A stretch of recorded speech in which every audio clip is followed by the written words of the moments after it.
In story number 5, this month we are celebrating the contributions of our local Asian American Pacific Islander community. One nonprofit in Irvine has made history this month, becoming the first Korean language school in the nation to get official accreditation status. KCAL reporter Rina Nakano explains what this means to the students. This is dakji, a traditional Korean game reserved for special occasions. Korean New Year and then also Korean Thanksgiving. Explaining the concept to a class of preteens is 16-year-old Kaylin Lee. A few years ago, she says she began to feel disconnected from her Korean roots. As I lived more in America, I lost a bit of my Korean language skills. So in middle school, she began taking classes at the Korean American Center in Irvine. Tammy Kim is the executive director of the nonprofit. We look back in history, what happened to the early Chinese, what happened to the early Japanese Americans that were here. And after, 4 or 5 generations, you lose your language, you lose your culture.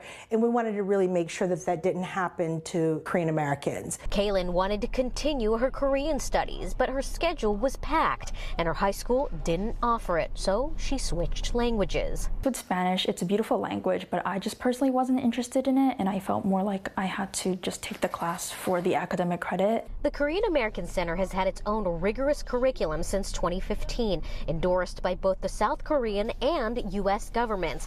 But it wasn't officially accredited, meaning classes here didn't transfer as high school or college credits. After years of seeing situations like Kaylin's, Kim and her team appealed to the Western Association of Schools and Colleges, or WASC.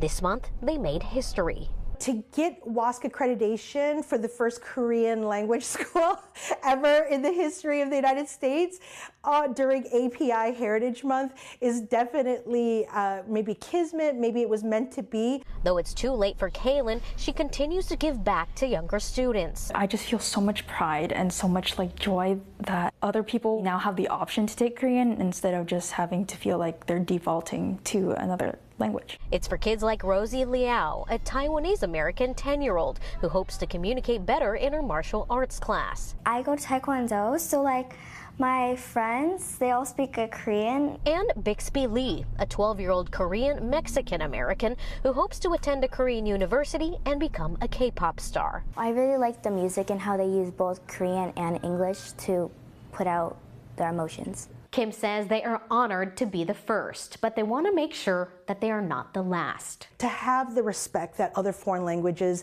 such as German, French, Spanish, we have to build up the curriculum and the content to provide to the teachers so that they have the tools to deliver it to the students. And so we hope to build upon that. In Irvine, I'm Rina Nakano, KCAL News.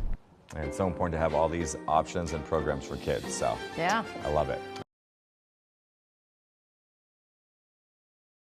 Thanks to ADT.